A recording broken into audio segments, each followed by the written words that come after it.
Detik-detik penangkapan Dedengkot G30S PKI Letkol Untung. Tak banyak prajurit TNI yang dianugerahi bintang sakti sebagai penghargaan atas keberanian dan pengabdiannya pada negara. Tercatat ada 2 prajurit TNI Angkatan Darat yang disemati bintang sakti oleh Presiden Soekarno, yakni Untung dan Beni Murdani. Tapi nasib dan jalan hidup mereka berbeda. Beni akhirnya berhasil menjadi Jenderal Bintang 4 dan meraih posisi tertinggi sebagai Panglima ABRI. Sementara Untung hanya meraih 2 melati di pundaknya dan karirnya tamat akibat keterlibatannya dalam G30S PKI. Ada catatan menarik.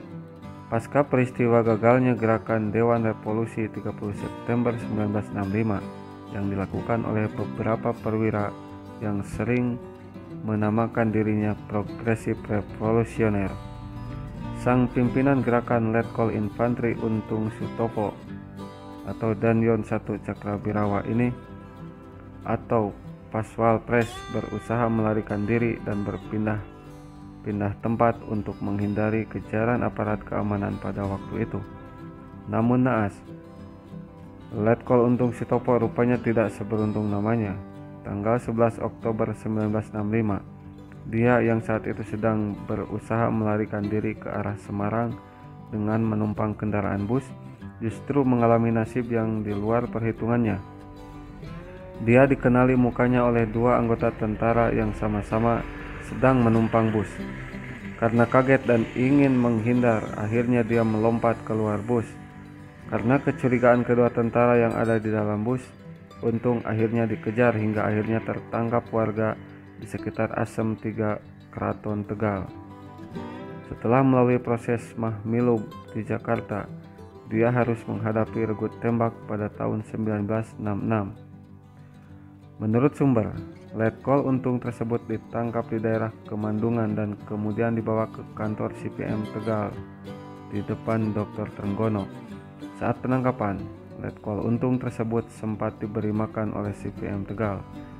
Penangkapan itu sendiri sebenarnya karena ketakutan Letkol Untung yang akhirnya meloncat dari bus dan wajahnya terkena tiang telepon. Warga setempat mengira dia adalah pencopet. Ketika akan digebuki massa, dia teriak, "Saya Letkol Untung." Untungnya saat itu ada hansip maritim 2 orang dan membawa Letkol Untung ke kantor CPM. Saat itu sempat bersih tegang antara dan detasemen CPM dengan Kasdim Tegal.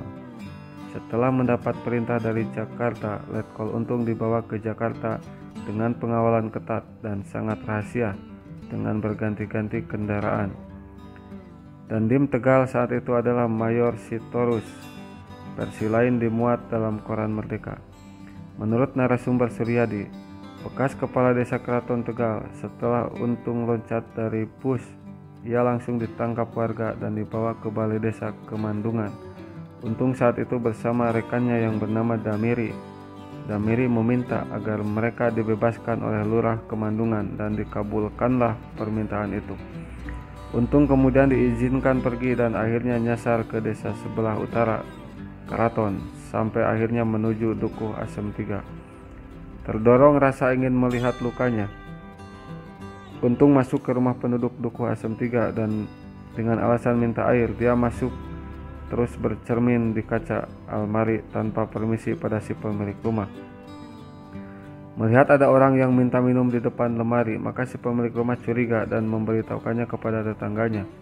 Terjadilah keributan sehingga Untung dikepung oleh penduduk yang marah. Akhirnya ia pun bersedia untuk dibawa ke balai desa. Lurah Keraton kemudian menghubungi kantor CPM Tegal, tapi tidak mendapatkan respon yang baik karena khawatir terjadi keributan setelah digeledah. Lurah memutuskan untuk membawa Untung ke kantor CPM dengan menggunakan becak. Setelah dibawa dari kantor CPM ke Danrem Cirebon, terjadilah pertemuan antara Untung dengan Danrem Cirebon, Kolonel A.J. Witono. Menurut keterangan Letjen Witono, Untung memang sudah lama berada dalam pembinaan PKI. Ketika peristiwa Madiun tahun 1948, Untung termasuk Batalion Sudigdo di Solo, dan Witono yang waktu itu masih menjadi komandan Kompi ikut menghadapinya. Setelah tertangkapnya Untung di Tegal, akhirnya Untung dibawa ke Jakarta untuk diadili. Di persidangan Mahkamah Militer, Letkol Untung terbukti bersalah dan divonis hukuman mati. Sampai menjelang eksekusi mati, Untung masih percaya bahwa nyawanya masih selamat. Bukan tanpa sebab, Untung merasa kedekatannya dengan Soeharto bisa membatalkan putusan mati yang dihadapinya. Tapi apa boleh buat, sampai detik Untung diikat pada pancang tiang eksekusi, Soeharto tak kunjung menyelamatkan. Untung yang tak beruntung, akhirnya ia menghadapi regut tembak di pertengahan tahun 1966.